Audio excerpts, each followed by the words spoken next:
नमस्कार, नवीन व्हिडिओमध्ये तुमचे स्वागत आहे। आज आपण बनवणार आहोत पुरणपोळी। मी 2 वाट्या डाळ घेतलेली आहे। डाळ आपण आता कुकरमध्ये शिजत घालत आहोत। डाळ धुवून घ्यायची।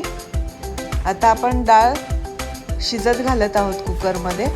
त्याच्यामध्ये थोडीशी हळद, तेल घातलेलं आहे आणि कुकरच्या 5 शिट्ट्या करून घ्यायच्या आहेत। शिजलेली डाळ आपण चाळणीत टाकून त्याचं पाणी काढून घ्यायचं आहे आणि डाळ परतायला घालायची आहे। त्यात थोडासा गूळ घातलेला आहे। गूळ चांगल्या प्रकारे वितळून एकजीव झाला पाहिजे। आता सुंठ पावडर टाकलेले आहे। गूळ चांगल्या प्रकारे वितळून डाळ आणि गूळ एकजीव झाला पाहिजे। आता आपण पुरण वाटून घ्यायचे आहे। पुरण मी चाळणीत घातलेलं आहे आणि मी पुरण वाटून घेत आहे।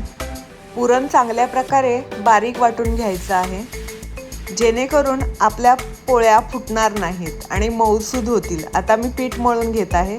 गव्हाचं पीठ घेतलेलं आहे। पिठामध्ये आपण मीठ आणि हळद मिक्स करणार आहोत।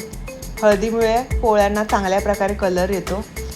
पोळ्या मऊ होण्यासाठी आपण त्याला वरून तेल लावून घेणार आहोत, त्यामुळे पोळ्या मऊ होतात। कणकेला तेल लावून झालेलं आहे। आता आपण उंडा बनवूयात।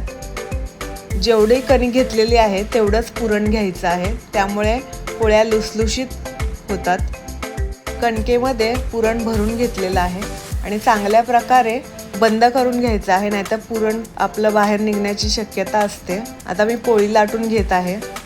पोळीला पीठ लावून घ्यायचं आहे, जेणेकरून पोळी चिकटणार नाही आणि हलक्या हाताने पोळी लाटायची आहे। आता तवा चांगल्या प्रकारे तापलेला आहे। आपण पोळी भाजणार आहोत। साजूक तूप लावलेलं आहे मी पोळीसाठी। तुपामुळे पुरणपोळ्याचा आस्वाद वाढतो, त्यामुळे मी तूप लावलेलं। आता पुरणपोळी रेडी झालेली आहे। आपण पारंपरिक पद्धतीने ताट वाढून घेऊयात। यामध्ये मी भात, कटाची आमटी, गुळवणीमध्ये दूध, तूप। आता येथे आपण बनवलेल्या पोळ्या मी ठेवत आहे। त्यानंतर पुरणपोळ्यामध्ये पापडाशिवाय चव येत नाही, तर मी तळलेले पापड ठेवलेले आहेत। तर आपलं पारंपरिक पुरणपोळीचं ताट तयार आहे। थँक्यू।